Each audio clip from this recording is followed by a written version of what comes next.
Hello hi friends, welcome back story vibe Telugu. ఈరోజు మన topic మన డార్లింగ్ ప్రభాస్ అన్న గురించి. బాహుబలి మూవీతో ఇండియా మొత్తం ఒక కొత్త సూపర్ స్టార్ ని చూసింది. కానీ ఈ జర్నీ వెనక ఎన్ని కన్నీళ్లు, ఎన్ని ఫెయిల్యూర్స్, ఎన్ని ఫ్యామిలీ లాసెస్ ఉన్నాయో మీకు తెలుసా? ప్రభాస్ ని రెబల్ స్టార్ అని అంటారు, కానీ ఈ రెబల్ స్టార్ జీవితంలో కూడా చాలా రెవల్యూషియస్ స్ట్రగుల్స్ ఉన్నాయి.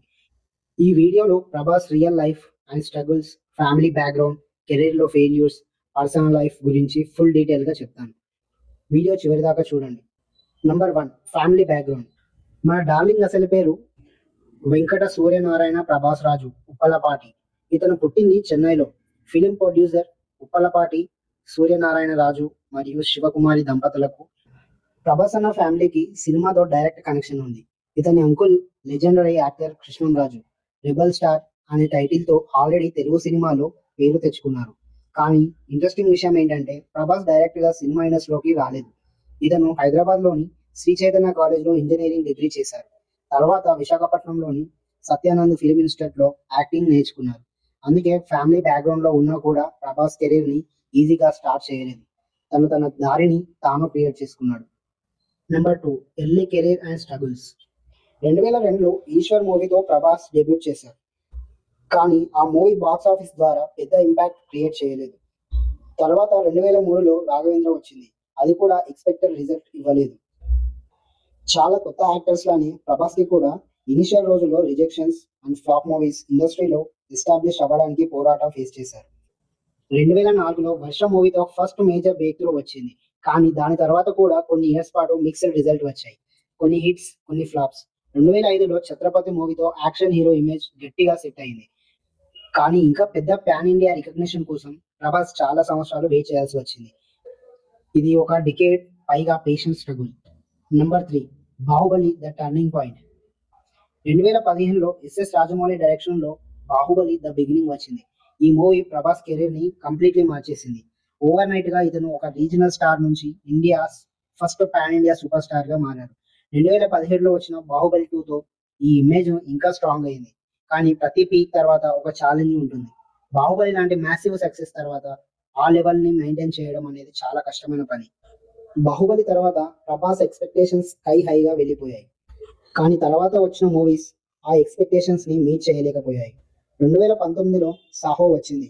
Huge budget pan India release. కానీ బాక్స్ ఆఫీస్ దగ్గర క్రిటికల్ రెస్పాన్స్ దగ్గర ఎక్స్పెక్టెడ్ స్థాయి ఇంపాక్ట్ క్రియేట్ చేయలేదు. 2022లో రాధేశ్యామ్ వచ్చింది. ఇది కూడా బాక్స్ ఆఫీస్ దగ్గర స్ట్రగుల్ అయ్యింది. కానీ అన్నిటికంటే పెద్ద బ్లో 2023లో వచ్చిన ఆదిపురుషుతో వచ్చింది. రామాయణం స్టోరీ ఆధారంగా తీసిన ఈ మూవీ డైలాగ్స్ మరియు విఎఫ్ఎక్స్ విషయంలో తీవ్రమైన క్రిటిసిజం ఎదుర్కొంది. మూవీ రిలీజ్ అయిన తర్వాత కొన్ని డైలాగ్స్ రీరైట్ చేసి తిరిగి డబ్ చేయాల్సి వచ్చింది. ఇది తెలుగు సినిమా హిస్టరీలో చాలా రేర్ సిచ్యువేషన్. ఈ failure Prabhas box office image ని సీరియస్ గా క్వశ్చన్ చేసింది మరియు ఇతను కెరీర్ లో ఒక కీలకమైన సవాల్ని ఎదుర్కొన్నారు. ఇలాంటి వరుసగా వచ్చిన ఫెయిల్యూర్స్ ఒక టాప్ స్టార్ కి కూడా ఎంత ప్రెజర్ క్రియేట్ చేస్తాయో ఆలోచించండి. Public expectations, media criticism, industry pressure ఇవన్నీ ఒక్కసారి ఫేస్ చేయడం అంత ఈజీ కాదు. నెంబర్ 4, కెరీర్ స్ట్రగుల్స్ ఒకవైపు అయితే పర్సనల్ లైఫ్ లో కూడా ప్రభాస్ చాలా ఎమోషనల్ మూమెంట్స్ ఎదుర్కొన్నారు. 2022లో సెప్టెంబర్ 11న ఆయన అంకుల్ లెజెండరీ యాక్టర్ మరియు ఫార్మర్ యూనియన్ మినిస్టర్ కృష్ణంరాజు గారు ఆరోగ్య సమస్యల వల్ల కన్నుమూశారు. కృష్ణంరాజు గారు ఆసుపత్రిలో దాదాపు 1 నెల రోజుల పాటు చికిత్స పొందుతూ ఉండగా ప్రభాస్ ఆ మొత్తం సమయంలో ఆసుపత్రిలోనే ఉండి డాక్టర్స్ తో నిరంతరం సంప్రదింపులు జరిపారు. తర్వాత ఒక ఇంటర్వ్యూలో ప్రభాస్ చాలా ఎమోషనల్ గా మాట్లాడుతూ తమ ఫ్యామిలీ ఈ రోజు ఏమి ఉందో అది కృష్ణంరాజు వల్లే అని, ఆయనకు తమ కుటుంబం ఎప్పటికీ రుణపడి ఉంటుందని చెప్పారు. కృష్ణంరాజు గారు ప్రభాస్ కి అంకుల్ మాత్రమే కాదు, ఒక తండ్రి లాంటి మెంటర్ కూడా, కెరీర్ లో మరియు జీవితంలో కూడా. అలా కెరీర్ లో ఒకవైపు బిగ్ బడ్జెట్ ఫెయిల్యూర్స్ ఎదుర్కొంటూనే వ్యక్తిగత జీవితంలో ఇంత క్లోజ్ ఫ్యామిలీ మెంబర్ ని కోల్పోవడం, ఈ 2 విషయాలు ఒకేసారి హ్యాండిల్ చేయడం నిజంగా కష్టతరమైన బేస్.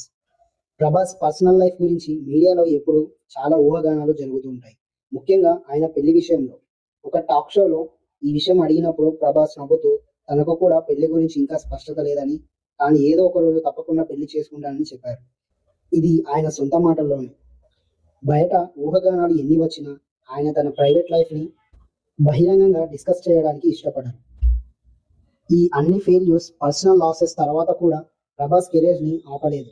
సలార్ మరియు కల్కి 2898 ఏడి లాంటి మూవీస్తో మళ్ళీ ఆయన బాక్స్ ఆఫీస్ దగ్గర తన స్థానాన్ని నిరూపించుకున్నాడు. ఇదే నిజమైన రెబల్ స్టార్ స్ఫూర్తి. ఎన్ని ఫెయిల్యూర్స్ వచ్చినా, ఎన్ని పర్సనల్ లాసెస్ ఎదురైనా మళ్ళీ లేచి నిలబడటం. ప్రభాస్ జీవితం మనకు ఒక విషయం నేర్పిస్తుంది. సక్సెస్ ఎంత పెద్దదైనా ఫెయిల్యూర్స్ అనేవి ప్రతి ఒక్కరి జర్నీలో భాగమే. రియల్ స్ట్రెంత్ అంటే ఎప్పుడు ఫెయిల్ అవ్వకపోవడం కాదు, ప్రతిసారి లేచి నిలబడటమే. మన డార్లింగ్ కోసం ఒక లైక్ చేయండి, మీ ఫ్రెండ్స్ అందరికీ షేర్ చేసి మన స్టోరీ వైబ్ ఛానల్ని సబ్స్క్రైబ్ చేసుకోండి. మళ్ళీ ఇంకొక ఇన్స్పైరింగ్ స్టోరీతో మీ ముందుకు వస్తాను. Until then, signing off, bye.